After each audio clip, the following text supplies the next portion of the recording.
Ben ritrovati dalla redazione. Un uomo di 36 anni è stato colto da un malore mentre si trovava in acqua presso l'ufficio 19, un bagno al civico 14/1 di via Sabbiadoro a Lignano.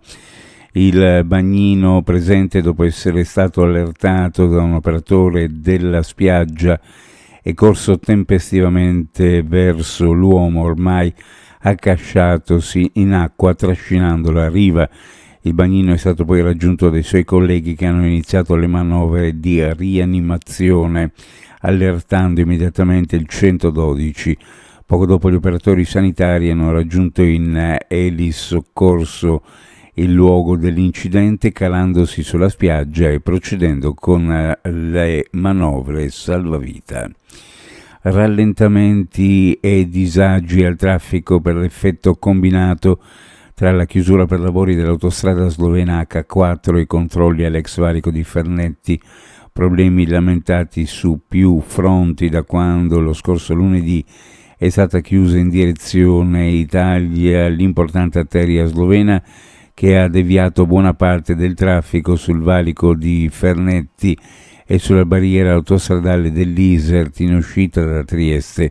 Conseguentemente si sono registrate lunghe code anche fino a 7 km. È intervenuto in merito la FAI Friuli Venezia Giulia, Federazione Autotrasportatori Italiani, che parla di congestione e ritardi quotidiani al casello dell'Isert con un enorme volume di traffico pesante deviato su una infrastruttura già di per sé fragile, trasformando l'Isert in un vero e proprio imbuto che penalizza l'intera catena logistica regionale. Il governo fa bene a proseguire con la sospensione dell'accordo di Schengen, una scelta che sta continuando a produrre effetti positivi anche nel 2025. Lo ha affermato l'assessore regionale alla sicurezza Pierpaolo Roberti, replicando un senatore intervenuto sul tema dei controlli alle frontiere con la Slovenia.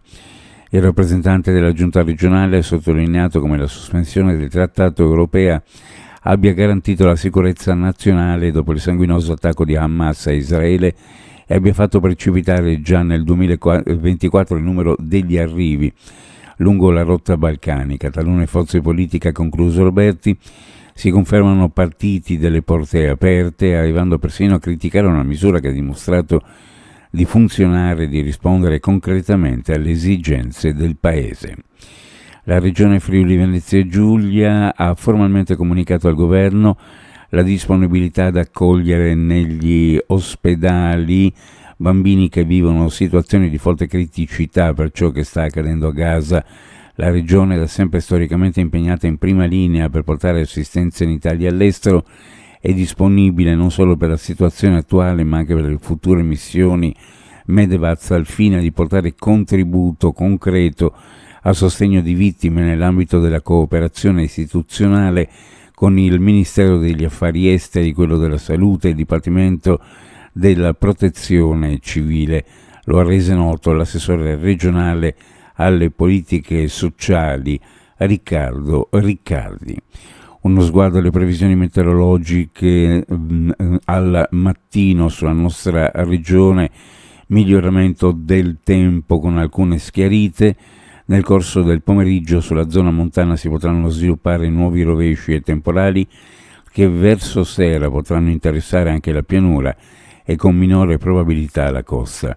Per quanto riguarda le temperature, minime in pianura fra 17 e 19, le massime fra 26 e 28 gradi, sulla costa fra 19 e 21, massime fra 24 e 26 gradi centigradi. Previsioni a cura di ARPA e FVG Meteo.